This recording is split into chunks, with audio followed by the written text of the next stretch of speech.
And we're live here with SampleServe Masterclass Wednesdays. Thank you for joining us. Thank you for watching. I am Joshua Paul, SampleServe Product Manager. I have Russell Schindler with us. He's founder and CEO of SampleServe. Say hi, Russell. How you doing? All right. And we like to bring you on here on these masterclasses because we like to show you how to use the app effectively and efficiently. We like to bring on experts from the industry. We like to bring on other users of our platform to talk about their experience. And today we're on a four-part, the ending of a four-part bender here, which is showing you pretty much the whole platform. And what are we talking about? We're talking about Sample ENV, which is our platform for environmental professionals for sampling. Project management. What have we been through so far on our four-part series, Russell? We've covered the project management tool. Yep, we started out with how to set up your project, how to get logged in and start an account and create a project, and then how you push that to the mobile field app, which is pretty straightforward. And then you're going to be able to use the app to collect the data, take photographs, GPS coordinates, print labels. And then last week we covered the lab app, which is going to log samples in. Most of the typical users aren't going to use that. It's only going to be the lab, but we covered that process. And today we're talking about reporting, being able to generate all those graphics that are common to most environmental projects. Right. Yeah, we're going to cover, how to create some of the reports, show you how easy it is to upload your lab data, and also cover some of the export functionality that we have too. So if you're not even using our report functionality, you can still get that data that you're collecting out in the field, and you can export all that data easily out into multiple types of databases.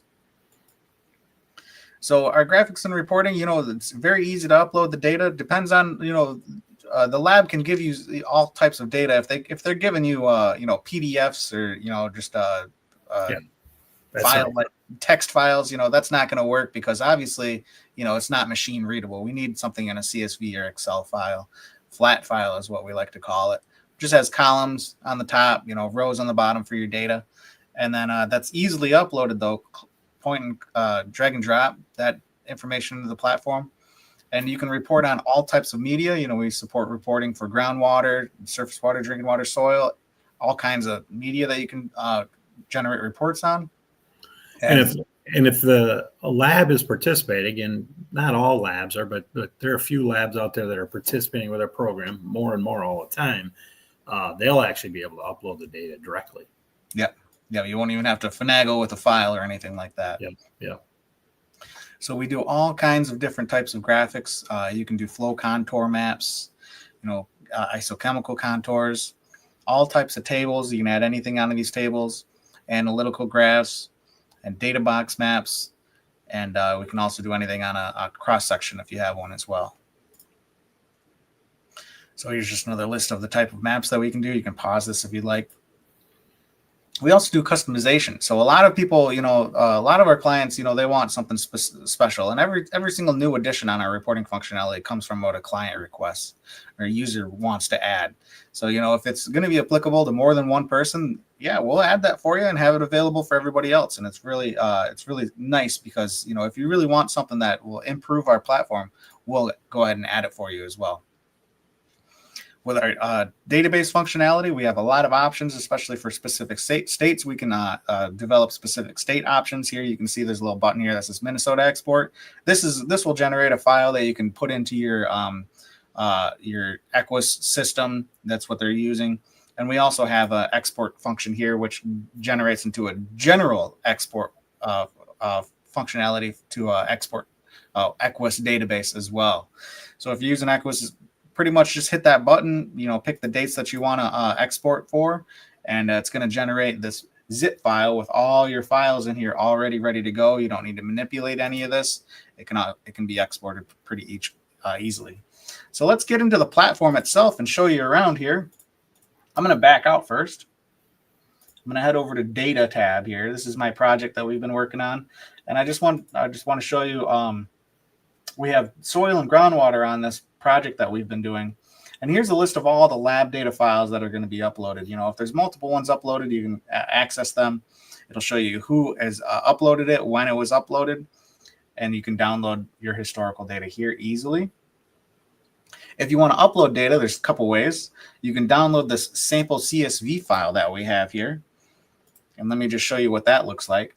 it's going to be a flat file with just, this is just the basic requirements that we need. You're just going to have your chemical names in there, your result units, your result text, as well as cast number, your fraction, sample dates. And you can also add your GPS coordinates in there as well. And this is a great way to start a whole new project from scratch. If you have a lab EDD from a project that you want to start sampling on the SampleServe platform, you can upload your lab EDD that you've got previously from this site, and it'll automatically add all these sample locations for you, so you can start planning new sample events in the future really easily.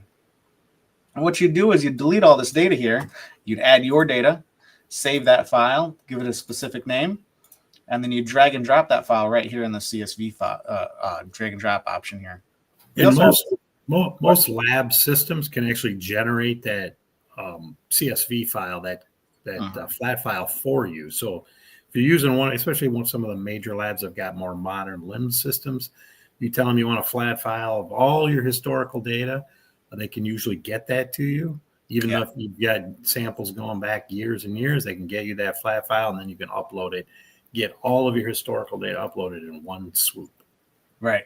And it's usually, it's the lab's job to make it so your data is accessible. So it's pretty easy for them to manipulate that into a format that we like. And even if it's not in a format we like, we have this data importer button right here. What you're going to do is drag and drop your CSV here. And what it'll do is it'll match your column headers to what our column headers are. So it's just a matching game. If your sample locations are called sample ID and our sample locations are called syslo code, you're just going to connect that column header to the column header that we use. It's just a little matching game that you play, and it'll manipulate that to match ours. Yeah, and it's got AI, so it'll actually do a pretty good job matching it in the first place, but you're just going to double check it. And then you only have to do it one time. And if you're uploading the same file format in the future, it'll recognize that and it'll just take it automatically. Yeah. You won't have to match it every single time. It'll recognize if you're doing the same type of file each time, it'll automatically remember what you did last. Yeah. So let's head back into the reports tab. I have my two media that I'm sampling for on this project here. I got soil and groundwater. And the first type of report that we have here is box maps. So usually on everything that's a map, you're going to be able to select your map here. And we have a couple maps uploaded to the site here. And I just want to show you how to upload a map. If you go into site info, you'll have a list of all your sample locations here. And then in site maps, we have a list of all of our site maps that we have uploaded. Now there's a couple ways to upload this. You can hit new site map here, and you can choose a file. So you can choose a JPEG or a PNG of either a cross section or a GPS map or a technical drawing of your site. Or if you have GPS coordinates connected to your sample locations, you can use GPS to generate a GPS map of your site as well. And then once you're in there, if it's a GPS map, it's going to automatically add those sample locations to your map.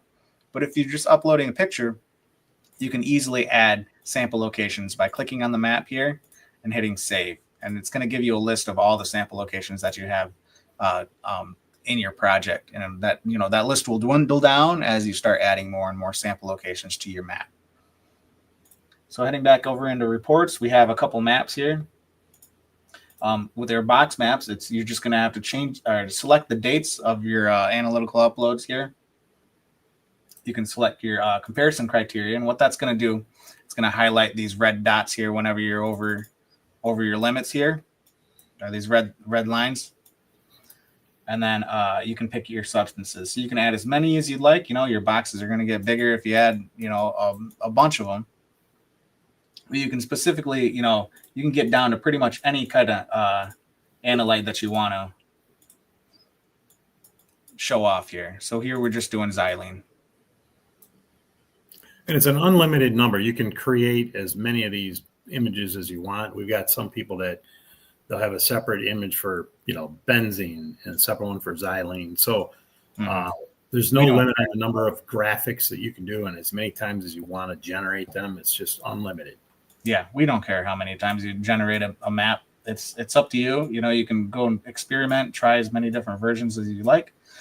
Here I can turn on multiple sample locations here. So if I want to specifically focus on a few, I can do that. And I can change my unit type as well, parts per billion, parts per trillion, parts per million.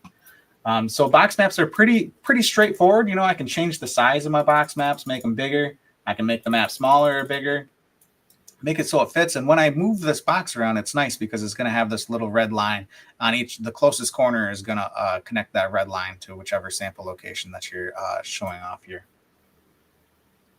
So heading into flow contours, you know, this is going to be all your elevation data here that you had. You're going to pick your dates, specific dates. You can only pick one date at a time because you're doing a flow contour for that data that you have. Unless you have what is it, Russell? Unless you can't have overlapping data on the same sample. Yeah. Okay. So if you took 2 days to collect your groundwater elevations, you'd be able to pick the 2 different days, but you can't have 2 data points on the same location. So right. it'll pop up a little box there saying like, hey, you've got overlapping data.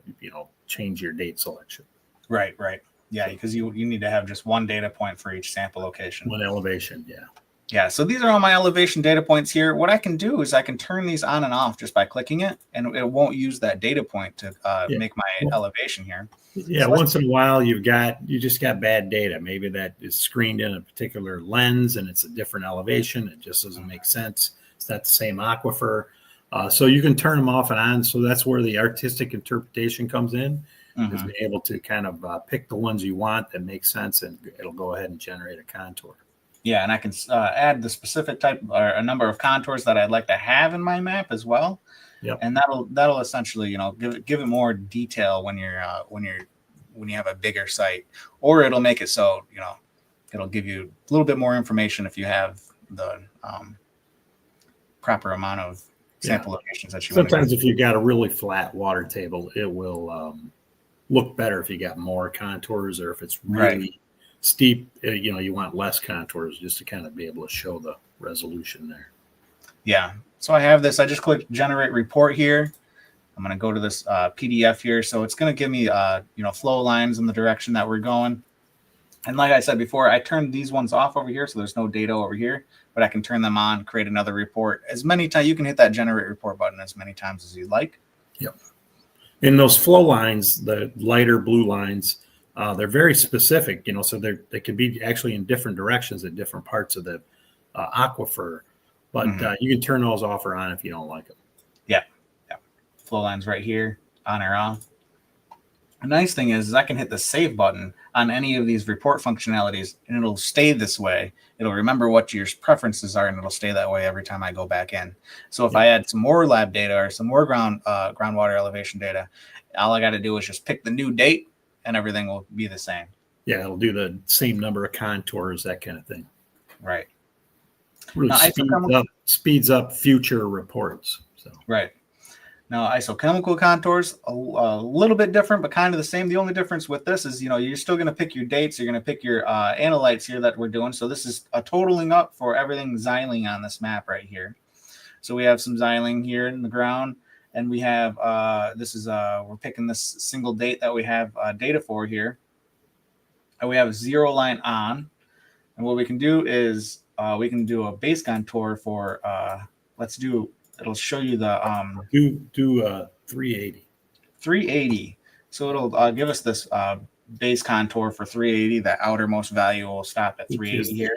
Which is the criteria for xylene in Michigan. Okay. And then so I have 5 contours. Let's put that up to 7 here. Looks good. And what I'm going to do is I'm going to put a 0 line boundary on the outside of this this area here. And this is going to be up to you. This is all user interpretation. Here you can always change this. So what I'm doing right now is I'm right clicking on the map and creating these 0 lines here. I can remove them easily by left clicking. And what I'm going to do is I'm just going to follow around the outside of my site here. And the purpose of that is just to give it, because you've got some high numbers in the middle of the plume, and then there's no other data out there. And it's hard for it to contour with only one value. So it's got to have at least 2 values in order to contour in between. Yeah. You got to contour 2, somewhere in between 0 and a number. And that 0 that you're placing out there is, up to interpretation, but it does have to have those 2 values. So that's the purpose of that. And that outside contour that you see there, that furthest one out there, you see it says 380. So the reason that's there is so that if you're looking to see whether you're above criteria or below criteria, off property or something like that, that's going to be your criteria line, right? So you'll be able to go, hey, we've got a above criteria contamination off of our property, and you'll be able to see where that line is. Again, bunch of artistic interpretation involved here, but that's kind of the baseline there. If you've got wells off the property and they've got values, maybe even non-detect, then you've got more certainty where that 380 is. Right. Yeah, and you can always change this up. We can add. All right. I think there's a little bit more going this way, so we're gonna change this boundary out just a little bit further out. And then what that's going to do is it's going to contour to that 0 line again. It's going to look a little different, but not too much different. Yeah, you can bring it in as well, or bring it back out. Yeah. Yep. So you just kind of experiment, and you just kind of create something that you believe is going to represent what's actually there. Mm-hmm.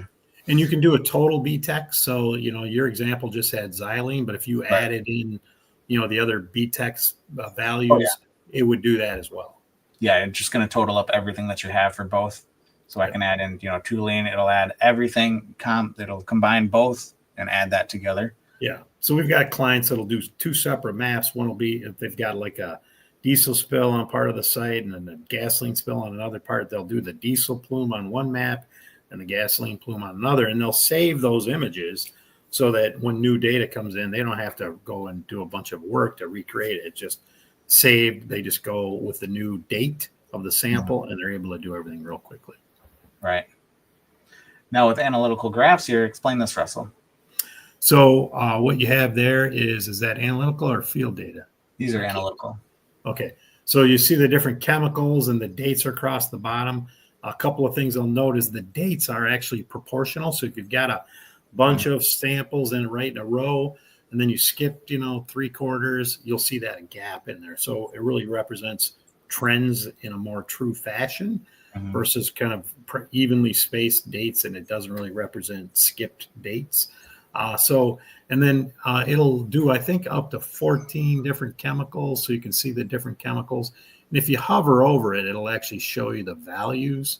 I think you got to be closer to the date line, but it'll pop up individual values, and you'll be able to see the individual values. But it will then populate. You'll be able to print that out in a PDF. And again, you just pick the locations you want, the chemicals you want, and it just kind of really represents the trends over time a lot better. There's a very similar graph where you can see all the chemical concentrations are on the left-hand side. And that actually is proportional. So we scale that so that there's horizontal exaggeration, basically. So you can see, if you've got your highest value is only 20 parts per billion, it's going to change that scale versus your highest value is 20,000 parts per billion. It's going to change that scale on the left-hand side. Right. And this graph is for groundwater elevation, and the top line represents the top of the screen. The bottom line represents the bottom of the screen. And if you turn that free product elevation checkbox off on the bottom left over there, you turn it off. If you turn it on, it would actually show any free product elevation in there as well. So yeah, we don't have any free product data on this project. Apple doesn't have any free product. Yeah. But so it would put a red line on top of that.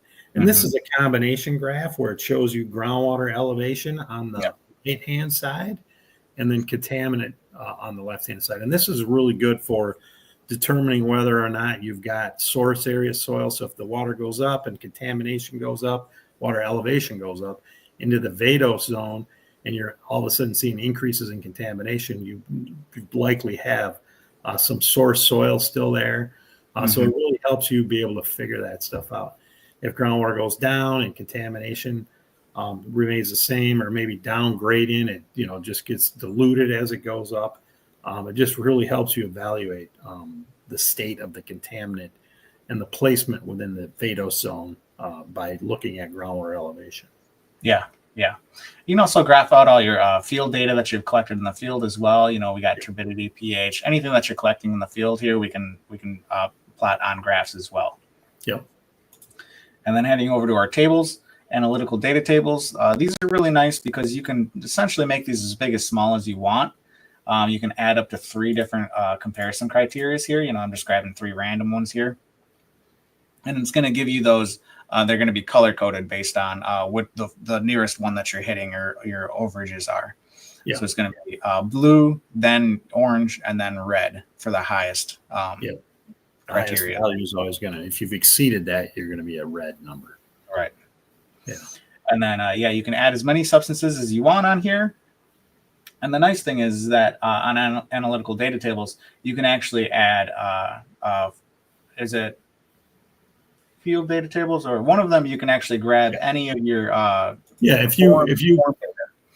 let's say you wanted to put ORP on here as well. You can actually plot ORP or oxygen levels or something like that, so it can put that on that data table, and you'll be able to start seeing some correlations if you're looking for something like that. Right. Anything that you collected in the field, if it's number wise, you can add that on this data table here and have that correlate with your analytical data as well. And then we also have just field data tables here as well. So you can plot all of your data that you're collecting in the field. Now heading over to data export, if you want to access this data outside of the platform, or you want to get all this data somewhere else, there's a couple ways you can do that. You can do an entire database export by doing this data export tab here. You can pick your sample locations. You can turn all of them on, and you can hit data export. What it's going to give you is a giant CSV file with every single data point that you've collected. It'll have the GPS on there. It'll have all the dates on there that you've collected data. It'll have all the analytical lab data uploads that you have, as well as all your field data as well. Yep. All your field data, analytical data, everything. Right. The only thing it won't have is photographs. Right. You can download those photographs separately as well. Yeah, you can download them. So on EDD export here, depending on the state that you're in, you'll have multiple options. Like there's a Minnesota option for the state that they have. There's a Washington option, stuff like that. What I can do here is I just downloaded this for this event here, and this is going to give me a zip file. Let me open this zip file and show you. It's going to have all of my types of data file outputs here. And what these file outputs are for is for an easy upload to something like an Equus database. Now this is already mapped out so that it can be accepted by an Equus database. I know that Equus databases can be very customizable. So this is kind of like a basic, it has all your information in there. It's going to be importable to an Equus database. But if you'd like something that's specific, if you're uploading specific types of data, or if it's named a specific type, we can work with you on managing a customization format for that as well. Or it's a different software package that you're using. You want a different format. It doesn't have to necessarily be Equus. Yeah, we can map all that data out for you. And that covers it for most of our, pretty much all of our reporting functionality and exports. There's nothing I can think of now. We're past our 20-minute mark that we like to stay on. Yeah. Anything to add, Russell? No, we're just constantly evaluating this, and we didn't cover every little feature and function, but show them the little help menus. That might be the last. Oh yeah, yeah, for sure. So there's little question marks on each tab here, and what these are is these little help videos. So if I click on any of these specific help videos here, I can click this, and what will happen is a little short. This one's 2 minutes and 22 seconds long, and this will take me through how to generate groundwater contour maps. So these little help videos are going to be specific to each tab that you're on, and it's going to show you how to do that individual type of report. And they're really short. They're really helpful. I'll get you along across the finish line very fast. Yep. All right. Good work. Yeah. We'll see you guys next week. Have a good one.